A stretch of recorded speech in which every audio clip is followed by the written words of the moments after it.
Welcome back from the rest hold, everybody. You all set? I am. So let's start talking about Battleground. The first match of the night, the kickoff pre-show match, was also dubbed the Battle for the Crown. King Barrett defeated King Whassup, RTruth, and I guess that means we're not going to get RTruth carrying around a plunger and stuff anymore, but they didn't really specify 100% that they needed to stop that, so typical WWE rules, whatever happens, happens. They can ignore it completely. I mean, we had a Kiss Me Arse match that didn't have anybody, the winner actually have to do that and shit, so... what do you guys think about King Barrett and RTruth? I thought that the match was just kind of alright, and the feud seems to be completely dead after this, so that's kind of a shame. Yeah, I agree. The match was just kind of, it was alright. I am so glad it ended the way it did. If RTruth had gone over, I would have been very pissed. But since Barrett went over, hopefully we can just kind of put that all behind us. We can forget about that feud. Maybe they can actually do something useful with Barrett now. And we can drop that King Whassup gimmick and just move on. Now, did you not like King Whassup? I didn't. I thought it was a little too cartoony for me. I mean, I like RTruth. I like comedy in the show. But I thought that one, especially with the plunger and the, I don't know. Not my cup of tea. Who else wants to tag in? I thought it was a solid match, but nothing special. It did exactly what it needed to for the pre-show.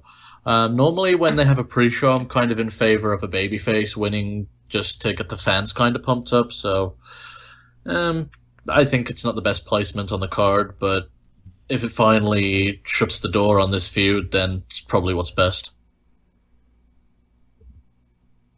I missed the pre-show, so I can't comment, but thank fuck Bad News Barrett won. That's all I can say. Well, what does everybody think about where Barrett goes from here? Because a lot of people were thinking maybe he would just go back down to Bad News Barrett if he lost, and obviously he didn't. But they're not setting up anything for him at SummerSlam. He's going to be lost in the shuffle, and that's the easiest way to put it. They screwed up this whole King of the Ring thing. They didn't take advantage of the fact that he won it. So, in return, he's going to be lost in the shuffle for a while. I don't know what they're going to do necessarily. He could go back to doing Bad News Barrett and just drop the King thing completely. But to be honest with you, the appeal to Wade Barrett now, it's not what it used to be.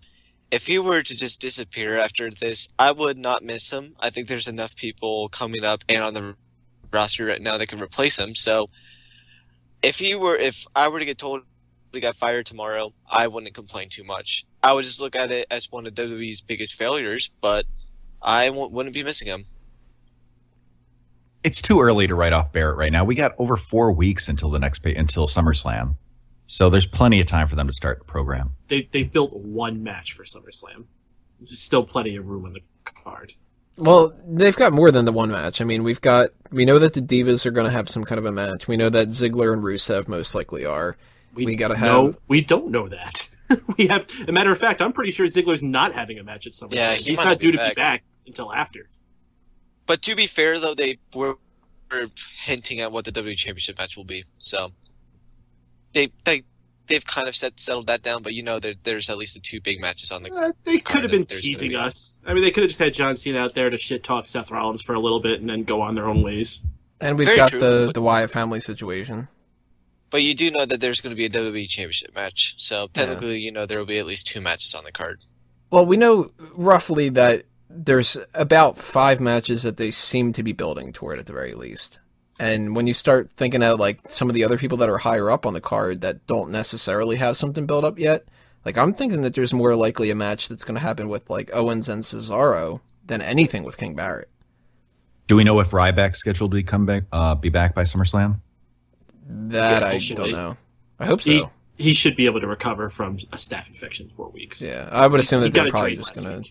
They'll probably do that triple threat match that they've been stalling for 3 months to do. Ryback should actually probably be back next week, if I had to guess. Do you think they'll still have The Miz in that match after what Big Show did to him on Raw? Yeah. Why not? Miz has been knocked out before. Yeah. Big Show just completely buried him on Raw, though. Yeah, I'm pretty sure that Big Show knocked him out when this feud began, too. Yeah, I mean, he's always been going into this feud as being the guy who has no place as being there. Yeah, but why the fuck should he be in there now? He lost cleanly to Big Show in a few minutes, and then Big Show essentially afterwards is like, "Fuck you, Miz. I'm just going for the title." So I don't see why Miz should be in there, especially after what happened on Raw. Because he was originally supposed to be in the match. That wasn't the match. That was a random match on Raw. Well, maybe they could have some kind of a yeah, that's segment, where he beats him or something. Hang on, that is true. It wasn't a match, so you got me there. I mean, he's already got Not at all all his what I Hollywood said. people ready to make his press releases and everything. He's I said already it- scheduled that. So. I said it wasn't that match. There's different rules and circumstances to a triple threat. Just because he loses a singles match doesn't mean he would lose a triple threat. Well, since we're already kind of talking about this and we don't have a segment built for it, did you guys think that missing the Intercontinental title match at Battleground was a big downgrade? No. No, really? That match was going to be too good anyway, so if anything, it was probably better that it wasn't on the card. I thought the match was going to be great, but I don't think the card needed it. Yeah, I was disappointed it didn't appear, but I lived without it. Good way of looking at it. So, any other thoughts before we move on to Sheamus and Randy Orton? Alrighty. Well, next part, Sheamus and Randy Orton. That's already what I said, but that's it for Barrett and RTruth. Make sure that you guys leave your comments below. Tell us what you thought about this match and all the other matches that we're going to be talking about later on, and click on that